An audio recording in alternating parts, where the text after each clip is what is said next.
जब यमराज को यह पता चला कि कोई भी यमदूत अयोध्या में प्रवेश ही नहीं कर पा रहा, तब उनका क्रोध 7वें आसमान पर पहुंच गया और उसी क्षण यमराज स्वयं अपने भैंसे पर सवार होकर अयोध्या की ओर चल पड़े। और जैसे ही वह अयोध्या के मुख्य द्वार पर पहुंचे, उसी क्षण हनुमान जी उनके मार्ग में खड़े हो गए। काफी समझाने बुझाने के बाद भी जब हनुमान जी ने यमराज को अयोध्या के भीतर जाने नहीं दिया, तब यमराज का क्रोध भड़क उठा और फिर यमराज ने अपने भयानक यमदंड को उठाया और गर्जना करते हुए हनुमान जी पर प्रचंड आक्रमण कर दिया। पर शायद वे यह भूल बैठे थे कि वे केवल काल हैं और उनके सामने खड़े हनुमान महाकाल के भी अधिपति हैं। दरअसल त्रेता युग अपने अंत की ओर बढ़ रहा था और श्री राम की दिव्य लीला भी अब समाप्त होने वाली थी। लेकिन उसी समय पूरे यमलोक में अचानक शोक और भय की लहर दौड़ गई, क्योंकि कुछ ही क्षण पहले यमराज स्वयं जलती हुई पृथ्वी से घायल अवस्था में यमलोक लौटे थे। यमलोक का हर द्वार स्तब्ध था, हर यमदूत मौन खड़ा था।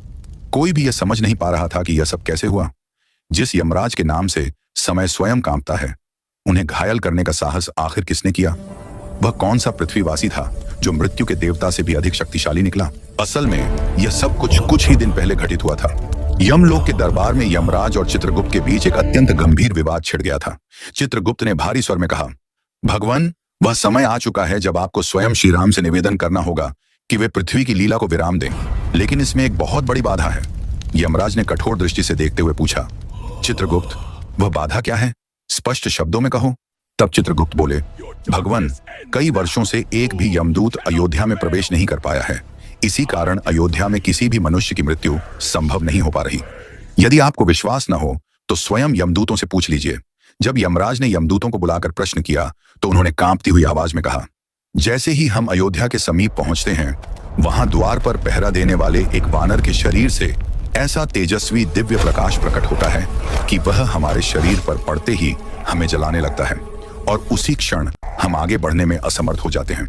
जब चित्रगुप्त ने यमराज को बताया कि अयोध्या के द्वार पर पहरा देने वाला वह वानर और कोई नहीं, स्वयं हनुमान है, तो यमराज के होंठों पर एक व्यंग्य भरी मुस्कान उभर आई।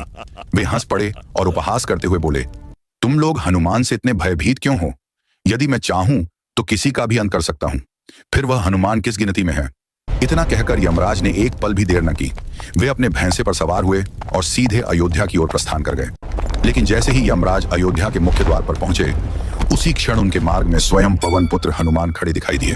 हनुमान जी ने अत्यंत विनम्रता के साथ हाथ जोड़कर प्रणाम किया और शांत स्वर में कहा, हे मृत्यु के देवता, आपका इस पावन नगरी में आगमन कोई साधारण संकेत नहीं है।